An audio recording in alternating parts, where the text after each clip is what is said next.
the Virginia Horse Industry Board, Southwest Virginia Agricultural Association, and the Virginia Christmas Tree Growers Association are proud sponsors of Virginia farming. This program's brought to you by the Virginia Farm Bureau. Large or small, Virginia farmers work year-round to help put food on your table. And Farm Bureau works year-round to help farmers and all Virginians. Farming, it's all good. To learn more, go to vafarmbureau.org. Brought to you by Farm Family. Life, auto, business, farm. Nancy Asher, stable owner, visionary, agent of change. Another personal story on farmfamilypeople.com. Farm Family, the people you know.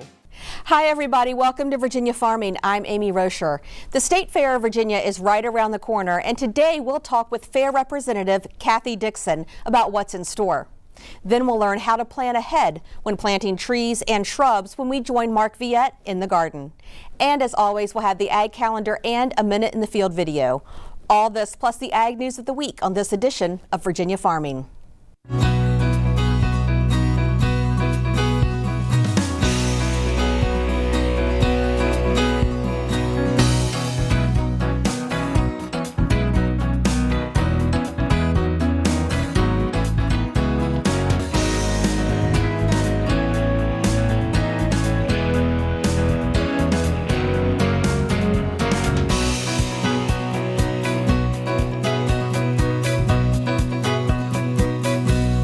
VDAX has confirmed the first case of Eastern equine encephalitis in a horse this year.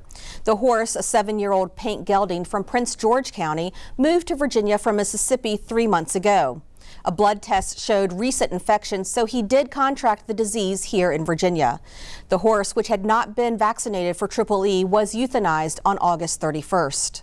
Also, the first case of West Nile virus has been diagnosed in a Russell County horse that had recently moved to Virginia from another state. The horse is being treated with supportive therapies to prevent the animal from injuring herself throughout the 2 to 3 week cycle of the disease. This horse had been vaccinated for West Nile just 2 weeks prior to becoming ill, but the West Nile vaccine usually requires 2 doses administered 3 to 6 weeks apart. The vaccine takes 4 to 6 weeks from the second dose for optimal effectiveness. Now, horse owners are encouraged to work with their veterinarians to plan a vaccination schedule that would protect their horses from Triple E and the West Nile virus. Available vaccines are effective in drastically reducing the incidence of both Triple E and West Nile virus in horses. Well, soon you'll be able to purchase more local dairy products from area stores. A group of Shenandoah Valley farmers has purchased an ice cream plant in Hagerstown, Maryland.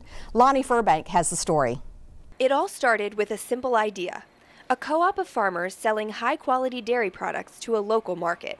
I feel there's a large demand within this 150, 200-mile radius from our family farms and our plant for a local, high-quality, low pasteurization temperature product. The idea quickly grew as a few farm families recruited their friends and neighbors. I felt that there was community support within the farming community for it, and that's why I really did it. I didn't do it just for myself, we did it for the community. And then, with a team of legal and business experts, those farm families made this idea a reality. The plant came available in Hagerstown, and it's set up for ice cream. So we're going to add the fluid line to it. Now, these 21 farms are ready to produce a total of 67 million pounds of milk for their creamery each year. We all supply milk to the creamery, and then they separate it out and make different products out of it. Those products include milk, ice cream, and butter, under the Shenandoah Family Farms brand. Their goal is to connect their family farm to the community with these local natural products. All of these 21 farms are family-owned and family-operated farms. All of them, the whole family is part of our farm. A lot of the wives help milk and do book work, and the kids also. We're out there to try to be your family farm and have that connection on our farms. We'll have tours on our farms, and we're open to the community, to people, to teach them a little bit on how we do cow welfare and how we take care of our animals and the kind of quality product we're trying to make. And with a little hard work, a lot of the farmers have spent the last 2 weeks up at the plant helping get it cleaned up, painted up, and get ready to move equipment in and the equipment that we don't have, which is the fluid line, and be able to get open and operational. These families will carry on their legacy for generations to come. I put a lot of work into the farm and like to keep it in the family, especially if they'd like to carry it on. In Rockingham County, I'm Lonnie Furbank. Thank you, Lonnie. Shenandoah Family Farms hopes to have their products on store shelves by the first part of next year. Well, Virginia Tech fans can now show their school spirit with a maroon and orange daylily in their home or garden. The flower, called the Virginia Tech Spirit Daylily, is the first new plant introduced by Virginia's Beautiful Gardens program, and it is now being sold in garden centers across the state. A plant breeder and tech graduate, Linda Pinkham, bred the daylily and donated it to the program. The lily requires full sun for at least 6 hours a day and thrives in moist conditions during the growing season. It blooms in late May and then reblooms throughout the year. If you'd like to purchase the flower, visit beautifulgardens.org for a list of retailers. Beautiful Gardens plans to introduce more new plants in the future. Governor Bob McDonnell announced that Purdue is expanding its export of soybeans to a prominent company in China. Purdue will supply up to 8 million bushels of soybeans from this year's crop when they are ready to export next month. The shipments will be sold at market price, approximately $12 per bushel, which culminates in a $97 million transaction. China has been the leading market for our agricultural exports, buying approximately $600 million worth of products from Virginia in 2012, which nearly doubles what they purchased in 2009. Well, beef flavor is important to consumers, and fortunately, beef quality grades do a good job of predicting it. In this segment, Cindy Campbell shares more from the most recent National Beef Quality Audit. Beef is known for its flavor, yet the industry may need to spend more time focusing on it. The most recent National Beef Quality Audit points out flavor's growing importance with consumers. We all know that palatability is important, and when we say palatability, it's tenderness, juiciness, and flavor. But the one interesting piece that I think came from the audit is if you ask those closest to the consumer, retailers and food service, restaurateurs, they tell you that flavor is more important than tenderness. And if you ask everyone else in the industry, they think tenderness is more important than flavor. And so I think it gave us some insight on what factors we maybe need to focus on. And we've done so much research over the years on tenderness that now it's time to do some flavor research and maybe combine the two and figure out where we need to go from here to make sure we're meeting consumer demands. Previous research has shown that USDA quality grades do a good job of predicting all three of those palatability traits. As you improve quality grade, you see the odds of having an unpleasant eating experience go down. And the reason for that is twofold. I mean, if you think of the two main factors, tenderness and flavor, now from the audit, we know that as we increase fat in that product, we're going to increase tenderness. We're going to improve palatability. We're going to improve shear force values. And so it's going to be more tender. It's going to be easier for them to chew. At the same time, that fat also gives it flavor. So what does that mean for the beef industry's customers? And so if they can look at quality grade and if they can figure out what cut they want based on what they're going to do with that cut, that's going to give them a home run. To learn more about which beef cuts respond best to different cooking applications, visit www.certifiedangusbeef.com. I'm Cindy Campbell. Thanks, Cindy. Virginia's finest animals, agriculture, competitions, and more are on tap at the State Fair of Virginia. We'll talk to State Fair Representative Kathy Dixon. That's straight ahead on Ag Insights.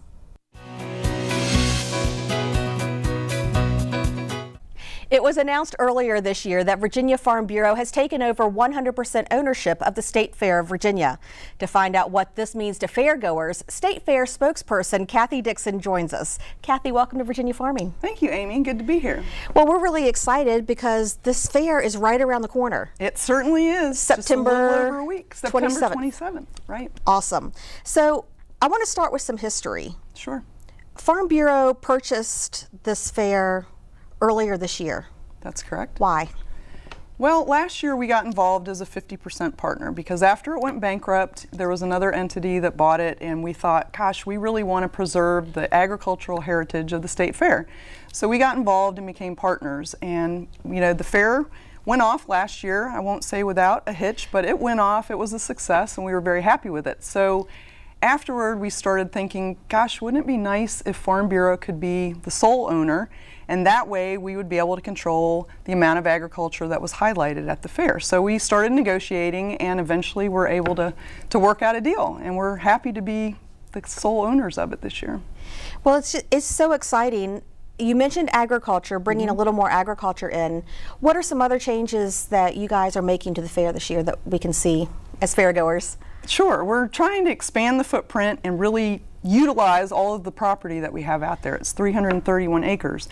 And we have brought the livestock competitions back, the 4-H and livestock. They had moved last year because once the fair went bankrupt, they had to make a decision about where to go. But they're back at the fair. They're on the same side with the equine events. So that area is really large. And then we have a couple of crop plots and a garden where we've got corn and soybeans and peanuts and then vegetables growing. So people can actually see some of these things in the ground, planted, growing. And if they're there on a Sunday, we have a farmer's market, both of the Sundays of the fair, so they can leave the fair and on the way out pick up some fresh produce, take it home, make a nice healthy meal that's been grown by Virginia farmers. Okay, well we're taking a look at the map now, and you've already pointed out where the equine and livestock complex are. Right. And something else I noticed, Harvest Landing, is that where you have the Heritage Museum? We have the Heritage Village. That's where we kind of go back in time and talk about how people lived and farmed at the turn of the century. And then we have Young McDonald's Farm that highlights cows and alpacas and goats. People can go in. It's not a petting zoo, but they can be up close and personal. We have the dairy birthing center there. And then we also have some tents with rabbits and doves and pigeons where people can go and see different varieties of those. And we have our horticulture pavilion where the crop competitions go and the arts and crafts. We also have a paddock that was built this year, and it's over by the stables. It's kind of by these bushes over there, and we'll have a different breed of horse every day that people can see because it is the birthplace of Secretariat, so we want to feature horses as well as all the other agriculture animals. Something else that I noticed that was different from the last time I was there, you guys have brought a kidway over to the Harvest Landing area. Correct. It used to be down near Midway Madness. It was on the other side of Farm Bureau Center. And we just thought that it'd be nice to give it its own separate location. And of course, the kids like to see the animals along with the adults. But we thought it would be good to have it up there. And then you've got the other Midway down here. For the adults. So you kind of have a section set aside for younger kids. And I think that's amazing. I know you want to talk about the food, Amy. We do want to talk about the food. And you look over at Festival Loop. That's actually our food area. It's a whole loop full of our food vendors. Okay. And this year we have chocolate-covered bacon. We have Virginia craft beers. We have deep-fried peanut butter and jelly. And, of course, peanut is one of Virginia's best commodities. And we have Krispy Kreme Sloppy Joes. Wow. That's a Sloppy Joe sandwich made with 2 Krispy Kreme donuts. That's like fair food until you just can't take anymore. On steroids. That's amazing. The chocolate covered bacon sounds so odd, but I just have a feeling it's going to be really, really good. I'm going to try it. I'm going to try it too. It sounds delicious. Now, the other thing that I wanted to mention was you said 330 acres? 331 acres, right. Wow. In Caroline County. And you honestly incorporate that entire acreage. Part of it's parking. In this. You know, we have Part a lot of it of is parking. But the fact that you have the equine and livestock area literally across the road, that you go under the tunnel. You do. And that's such a, I think it's nice for exhibitors because they have a space that's all their own. You know, That's the right. trailers get in and get out and they don't have to try to get through the fairgoers to take care of their animals, and that seems like it's very logical. Right. Well, and we're also hoping when people come through the ticket gate, they'll see the big tents and they'll see that there's a lot of activity going on over there, and they'll want to go see the animals and they'll want to see the equine events and the livestock shows. We also have some good food over there because Virginia Tech's Black and Bridal is back. Yay. Ah, okay. They've got awesome barbecue and ribeye sandwiches and roast beef, and they'll be right over here with all of the animal events.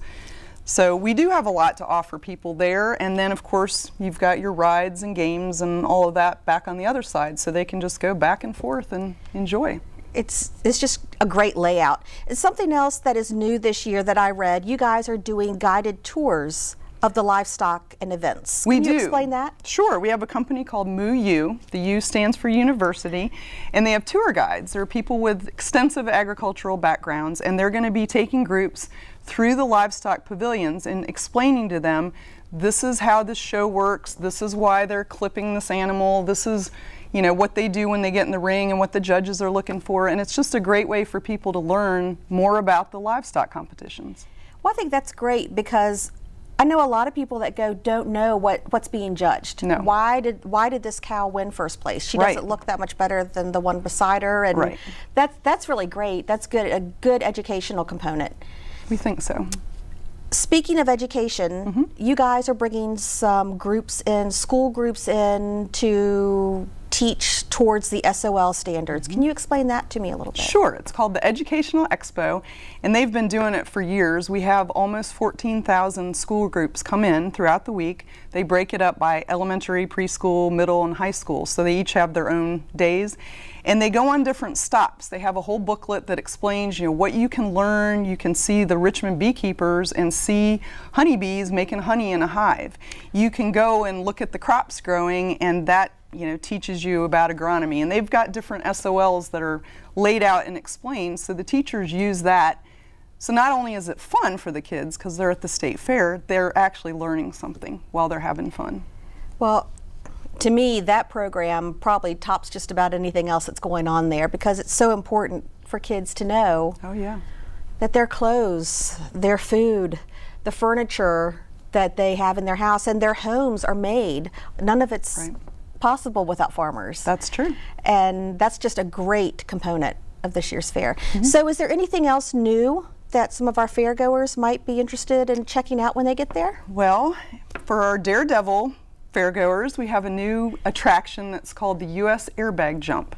And you go up scaffolding that's 3 stories high and do a free fall onto this gigantic airbag. Looks really fun on YouTube. I'm going to try it. You are? I am. I'm definitely going to do it. I may have to get the cameras down for that. And then the other thing that I want people to know about is that we're having local music this year. We have a special stage called the Triple Crown Amphitheater. And we've got groups from school bands to country bands to gospel, bluegrass. It's a wide variety of local music performing every day throughout the fair. So we're excited about that.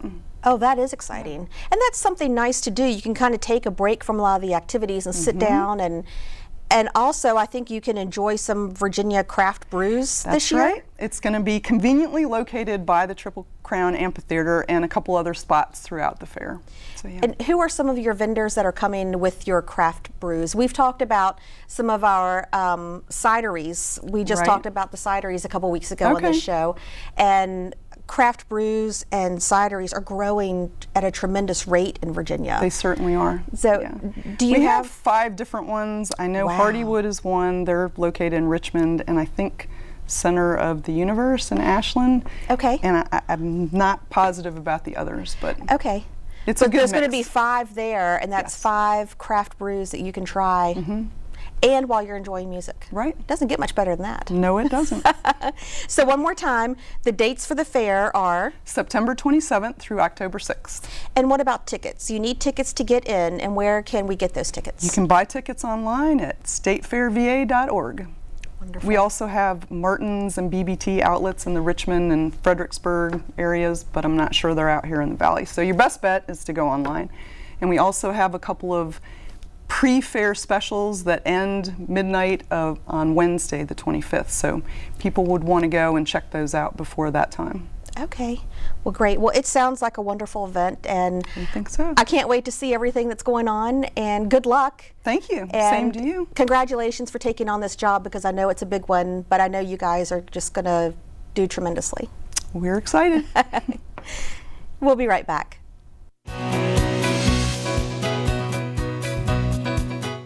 Lots of trees and shrubs can grow to be very large, so it's important to do your homework before making a purchase. With tips, here's Mark Viette. Many of us go to our garden stores and we see these beautiful plants. It might be a tree or a shrub covered with flowers or with fall foliage, but we see it, we want it, we buy it, and we bring it home. We really never realize how big some of these plants can get.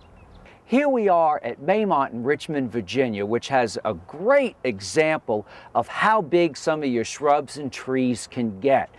For example, right next to me here, we have this yew, which probably was planted about 5 years ago. Probably was about 3 or 4 feet tall when it was originally planted. And you can see it's grown just a little bit.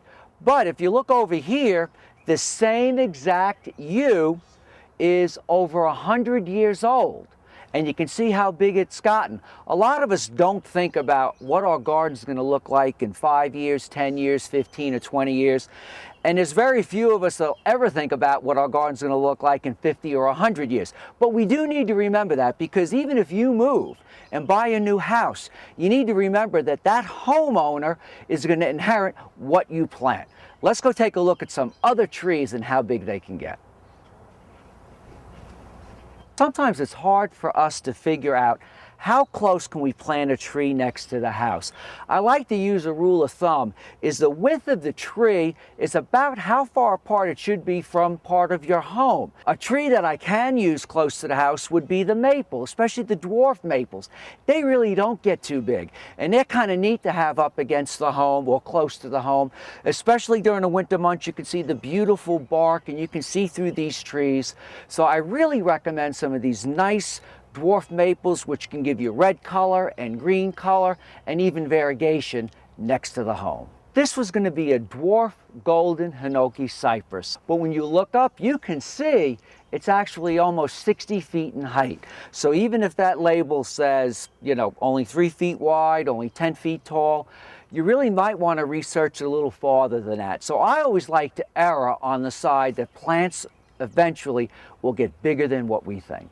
Here at Maymont, they wanted to be able to plant the elm tree. A lot of us are familiar with the nice Dutch elm trees that we might have or remember growing up with, but a lot of those have died due to disease problems. But this is a variety that has a nice upward shape. It's called Princeton.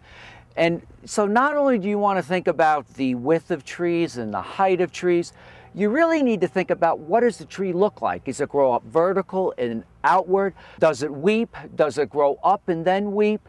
Does it grow upright? Does it grow outward? These are all things that you need to keep in mind when you're selecting that perfect tree for that perfect spot in your garden. 20, 30, 40. Many of us are familiar with the American holly. We might see it in someone's garden. We might even see it in the woodland. But would you ever imagine it getting as big as 60 to 70 feet as it has behind me? Remember, when you're planting your garden, not only do you want to plant your plants for your enjoyment, but you also want to space them for years and years of enjoyment for whoever might be in that house, maybe even 100 years from now. I'm Mark Viette. Join me next time in the garden. Taking a look at the ag calendar, Winchester's Main Street Agriculture will take place on September 27th and 28th. Now, for more information, you can call 540-323-1472. And of course, the State Fair of Virginia kicks off on September 27th. Enjoy the best of everything Virginia has to offer at the Virginia State Fair in Doswell. That does it for our show. Thanks for watching and have a great week. I'm Amy Rocher for Virginia Farming.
This program is brought to you by the Virginia Farm Bureau. From apples to zucchini, Virginia farmers work hard to put food on your table. And Farm Bureau works year-round to help farmers and all Virginians. Farming, it's all good. To learn more, go to vafarmbureau.org. Brought to you by Farm Family, Life, Auto, Business, Farm. Jim Gray, farmer's son, agribusiness owner, insurance agent. Another personal story on farmfamilypeople.com. Farm Family, the people you know.